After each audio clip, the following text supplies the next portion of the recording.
এই বিধানসভা তৃণমূল কংগ্রেসকে ক্ষমা করবে না। তৃণমূল কংগ্রেসকে উপযুক্ত জবাব এই বিধানসভা দেবে এবং এই বিধানসভার বিধায়কের রোল কি ছিল যখন আরজিকর কাণ্ড ঘটেছিল। মানুষ এই অধ্যত্ত, এই যে জমিদার সুলভ মানসিকতা, যে আমি সব কিনে নিয়েছি, আমি সব করব, আমি খাবো, এই মানসিকতা মানুষ বেশি দিন সহ্য করে না।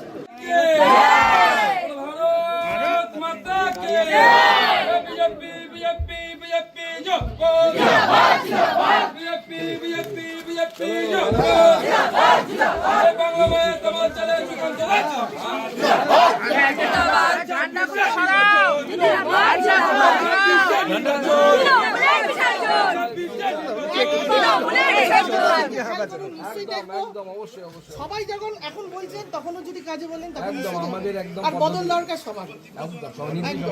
আমিও বলছি এটা আমার তরফ থেকে। নমস্কার, ধন্যবাদ, পাশে থাকবে। ভারত মাতা কে, ভারত মাতা কে।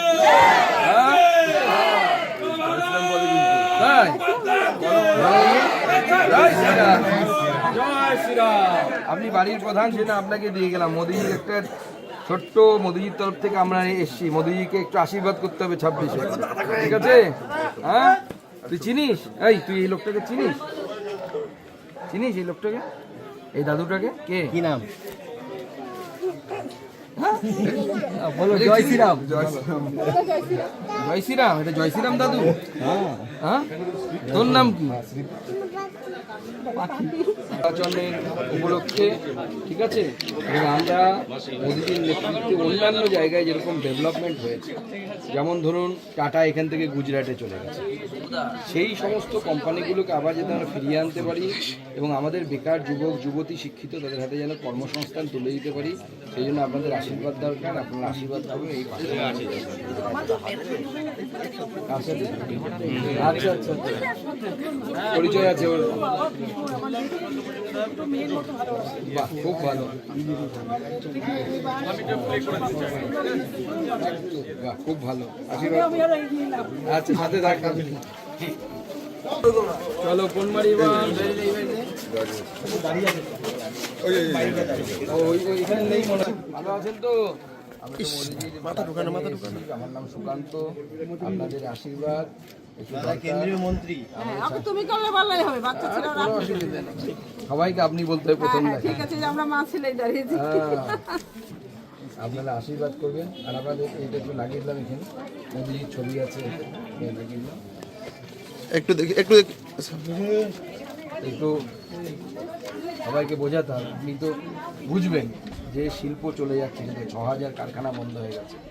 ভাতা ঠিক আছে, এগুলো তো আমরাও দেবো, আমরা এসে বাড়িয়ে দেবো, কেউ বন্ধ করবে না। আমরা না এলে অন্য যদি সরকার আছে সেও বন্ধ করবে না। কাজ না থাকে মানুষের, তাহলে মানুষ করবেটা কি? কাজ দিয়ে তো আর দাঁড়ানো দরকার। হ্যাঁ, কাজ দরকার। সবাই মাসে 20, 25, 15 এরকম কিছু রোজগার করবে, এই কাজ যদি না থাকে। সেই মোদিজিকে আশীর্বাদ করি, ঠিক আছে? 26-এ বিজেপি। আমি মোদিজির বার্তা নিয়ে এসেছি, কার হাতে দেবো? হ্যাঁ, দিতে হবে না? তোর নাম কি? মাথা ঢুকছে দাদা, মাথা ঢুকছে। তোর নাম? তুই কি দে? নাম কি? তুই? সবুজ সর্দার। আচ্ছা, তোর বাড়ি গেলে এটা না? ওইখানে ছিল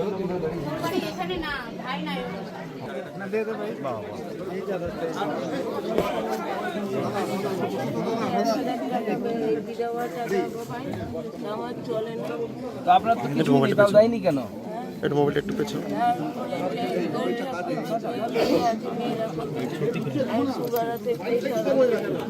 এখন লোক চলছে তো দাঁড়ান।